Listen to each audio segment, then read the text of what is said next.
биз улантабыз Фатиха сүрөсүндөгү пайдаларды. Алхамдулиллахи роббил аламин. Аламдардын Роббиси Аллахка болгон мактоолор болсун дегенде хадис кудисте келгендей кулум мени мактады деп. Ар-Рахмани Рахим. Ал мээримдүү, ал ырайымдуу жана мээримдүү дегенде кулум мени улуктады деп Аллах таалам жооп берет экен. Малик яумиддин дегенде Аллах таалам дагы жооп берип кулум мени даңктады деп.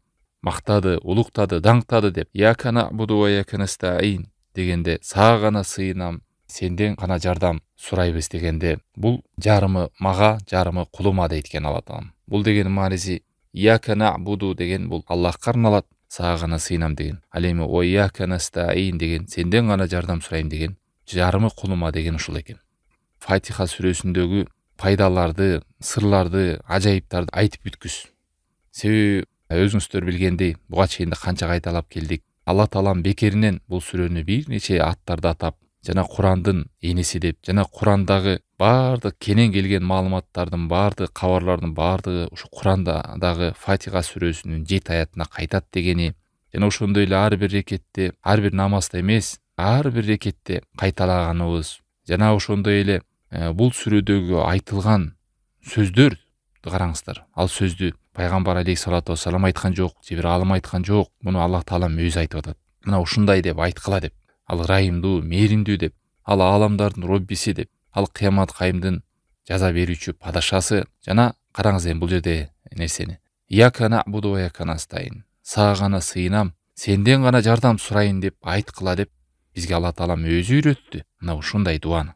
Бул деген сөз дуанын эң чырайлуусу. Кээ бир алымдардын сөзү бар экен. Мен терең ойлонуп карап көрсөм, чындыгында Аллах тааламдын ыраазылыгын сурагандан да өткөн чоң бакыт жок экен деп.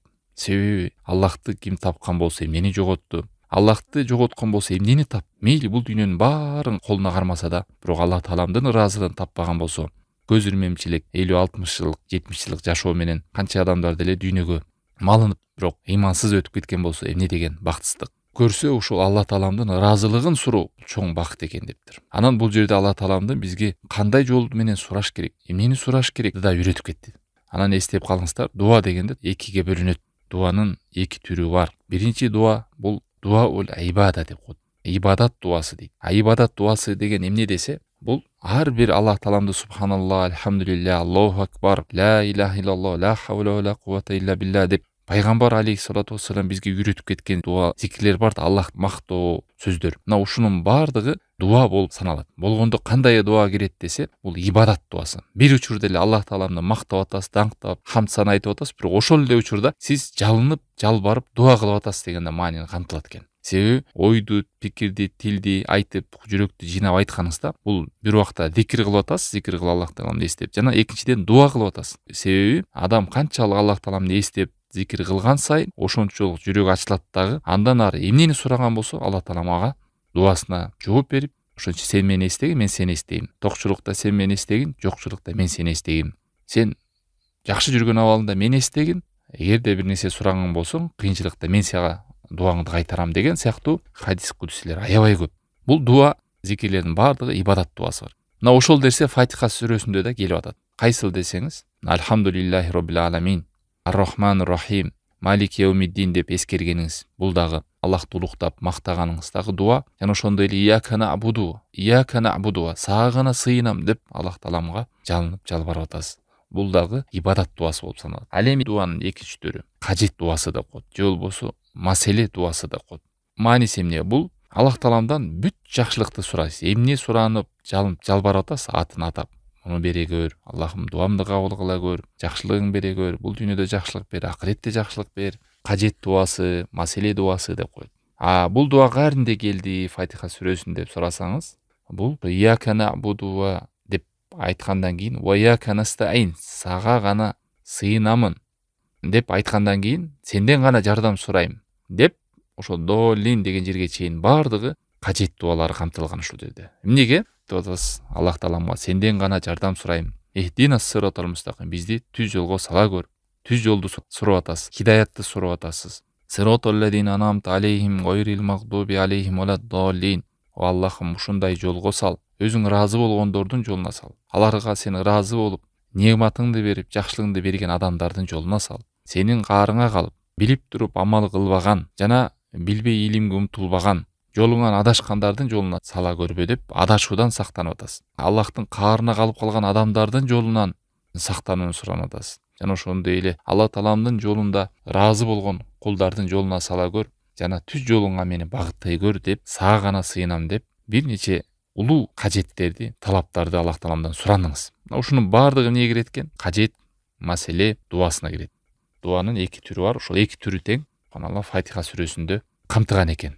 Жана ошондой эле кечээ биз Алхамдулиллахи роббил аламин деп айтып, ошол жердеги Роб деген сыпат, Роб эмне экен? Аламдардын Роббиси деген, ошо аламды жаратып, жана аламга Алла Таалам өзүнүн мүлкү, өзү башкарат, өзү көзөмөлдөйт, ошолордун санын билет, ырыскысын берет, өндүрөт, өстүрөт, тарбиялайт, көзөмөлдөйт, берет, тыят, алат, кайтарат, бүт бул аламдардын Роббиси деп биз түшүндүрдүк. Мындай нерсе эч бир Аллахтан башка жанда жок, мындай сыпат. Жалгыз Аллахка гана таандык аламдардын Роббиси. Мына ушул аламдардын Роббиси Аллахка мактоо болсун дегенде дагы адашкан кээ бир топторго дагы жооптор бар. Мисалы, кээ бирлер Аллах Тааламды Кудай жок дегендер бар. Алам өзү эле жаралып калды дегендер бар.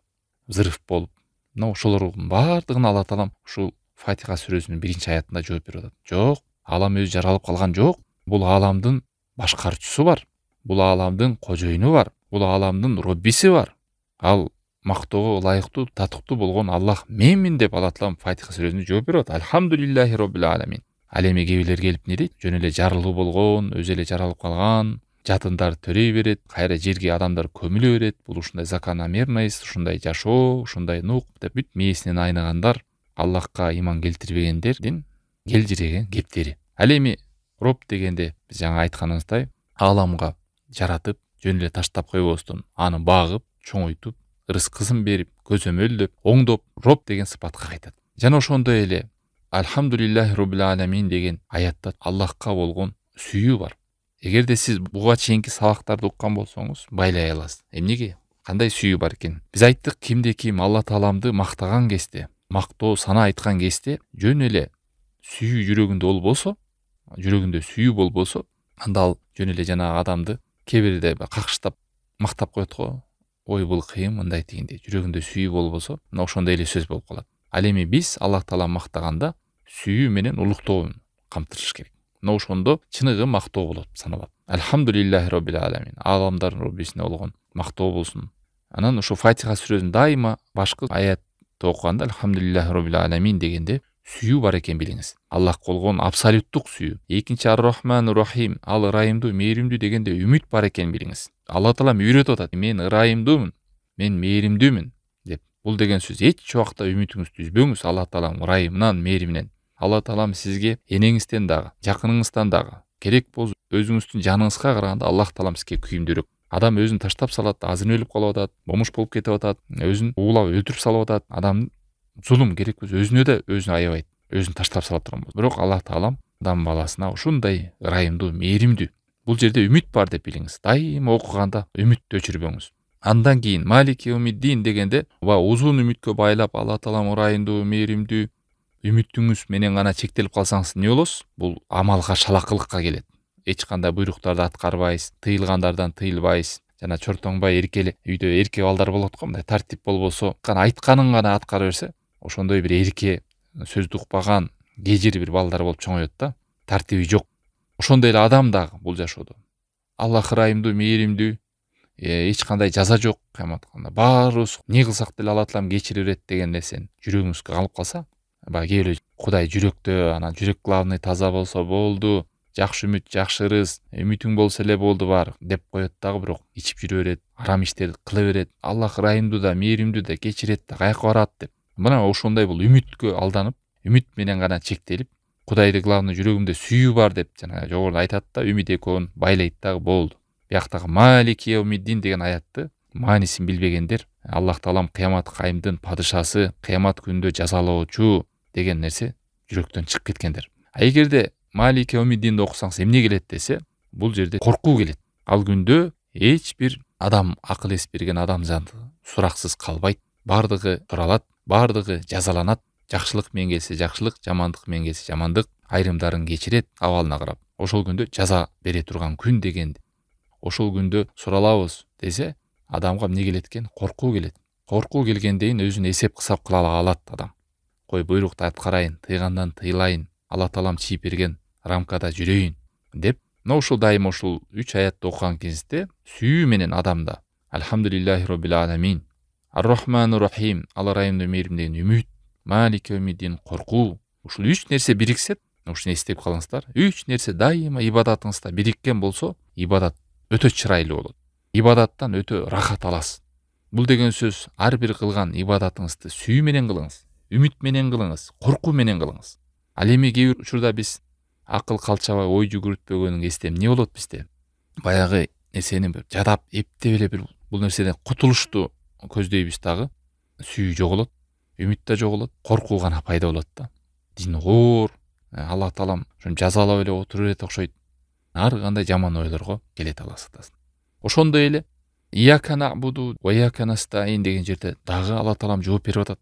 Кимдерге жооп берип атат? Но ошондой эле Аллахтан башкага сыйынып кеткен, ал же Аллахка теңеп, Аллахка кандай сыйынса, так ошондой башкадагы айкелдерге, буттарга, тоо, асман, булак, жанагы уйга, өлүктөргө тарыхта болуп келатат. Сыйынып кеткендер бар. Мына ушунга чейин сыйынып жүргөндөр да бар. Же такыр Аллах таалам таштап башка нерсеге сыйынгандар, же Аллахка кандай сыйынса, так ошондой сыйынгандар башка нерсеге. Же Аллахтан кандай корксо, так ошондой башка нерседен корккондор. Аллахтан кандай үмүт кылган болсо, так ошондой башка нерседен үмүт кылгандар бар.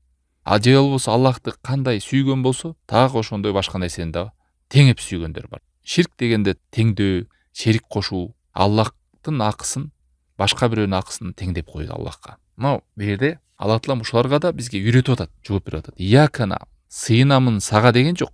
Сага гана деп атат. Биринчи сага гана сыйынам. Бул деген маани эмнеге маани келип чыгат десе, сенден башка эч кимге сыйынбайм деген сөз. Сыйынуучум, улуктаганым сен ганасың деген сөз да. Бул деген эмнени билдирет десе, ибадаттагы ихласты билдирет. Аллахка болгон сыйынуунун тунуктугун билдирет. Бул бардык мушриктерге Аллахка шерик кошуп сыйынгандардын бардыгын Алла таалам жооп кайтарып атат. Бул ибадатыңар туура эмес деп. Кандай ибадат туура десе, сага гана сыйынам болду. Сенден башка эч кимге менин чекем тийбейт, жүгүнбөйм, сажда кылбайм. Ошондой кылып Аллахка сыйынгандай кылып силерге сыйынбайм деген сөз. Ал эми Иякана буду ва ияка настаин дегенде дагы бир жооп мындай эстей жүрөлү. Жашоодо биз өйдө ылдый болот, жакшылыкка жетели, жамандыктан алыс бололу деп ушул жүрөгүбүз биринчи эмнеге ойгонот? Чын эле Аллахка ойгонуп, жалынып жалбарып биринчи сурайбызбы, же болбосо башка нерселерден үмүт кылып эң аягында үмүт баары үзүлгөндө акырында барып Аллахка кайткандар бар. А бу жерде Алла таалам бизге эмне деп үйрөтүп атат? Ияка набуду ва ияка настаин. Сага гана сыйынам деп сыйынгандай эле, жардамды дагы жалгыз Аллахтан сыйынганыңдай эле, жалгыз Аллахтан биринчи суран деп атат. Сенден гана жардам сурайм деп. Балени дагы көтөрүүчү Аллах, рызкыны да берүүчү Аллах, жакшылык берүүчү да Аллах, жашооңузду өзгөртүүчү да Аллах таалам. Бирок тилекке каршы айрым адамдар иманы түшүп кетсе, же кайдыгер болуп кетсе, ошонун артынан барып ар кандай көз мончоктордон, ырым-жырымдан, аттын таказын илип, же болбосо ар кандай мазарларга барып, же тоо таштардан суранганы да жашоо, же болбосо баланча деген адам бар, ошонун колун кармайын, же бар ошол жолду ачып берет экен деп жүрөгүн Аллахка эмес, башка нерсеге байлап, ошол жактан сурангандар да бар. Эми анын сурануусу Алла сактасын, айрымдар ошол бакыттын эшигин ачып бер деп Аллахтан эмес башка нерсени. Ушундай жер бар экен, ошол жерге барсаң жолуң ачылат экен, өмүр бою жакшыда жүрөт экенсиң деп, мына ошентип адашып, болбосо Алла таалам менден сура. Мага жалгыз өзүмө сыйынганыңдай эле, жалгыз менден сура деп атат. Ооба, жүрөктү Аллахка байлайбыз, суранабыз, бирок себептерди аткарабыз да. Мисалы, бир адам мен жакшы бир балдарым сойлук чыкса дейм, балалуу болгум келет деп коет да, жашы 40ка келген али кишини үйлөнө элек. Эгер сурангандайын себептерди аткарыш керек. Үйлөнүүгө кадам ташташ керек деген сөз да. Анан бир адам айтат, мен илимдүү болгум келет, аалым болгум келет, анан мен ушул билген үйрөнгөндөрүм адамдарга үйрөткүм келет дейт. Түшкө чейин уктаса, китеп окубаса, илим албаса, умтулбаса, кантип илимдүү болот? Ушул кээ бир адамдар адашат. Суранып эле отура беремин мен деп. Жок, эч ким тийбайт. Амалың кыл. Бирок жүрөгүңдү Аллахка байла деген сөз да. Мисалы, жашоодо бир муктаждык болуп калганда эле сразу бирөөгө чала калып же баланча мени кырышам бар эле. Биринчи эле жүрөк эмне келет деген сөз да берди. Биринчи эле 2 рекет намаз окуп, Аллахка жалынып жалбарып, "О Аллахым, сенин колуңда. керек болсо бирөө менен да бир маселе чечейин деп атсаңыз да, ал адамдын жүрөгү Аллахтын колунда. Сен кааласаң анын жүрөгү мага тартылат, Аллахым каалабасаң жүрөгү ары кайтарылат, кайтат. Ушундай да бир маселе бар арда. Ошон үчүн пайгамбар алейхиссалату вассалам күндө эртемен турганда дуасынын биринде: "О тирүү зат, өлбөс зат, адамдардын баардыгы сага муктаж болгон зат, мени көз ирмемчилик дагы өзүмө таяндыра көрбөгүн" деген да. Көз ирмемчилик элестет. Ушундай деңгээлде якын мен Аллахка таянган.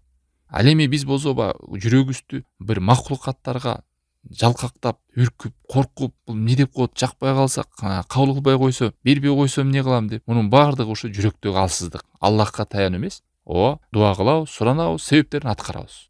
Болуп калса Аллахка шүгүр, болбой калса Аллахка сабыр. Мунун дагы бир кийинки жакшылыгы бар дегендей. Мына ушундай. Ошон үчүн бул Фатиха сүрөсүндөгү аяттар менен жүрөгүбүзгө сиңирип пайдаларды ошол менен жашасак көп пайдалар бар.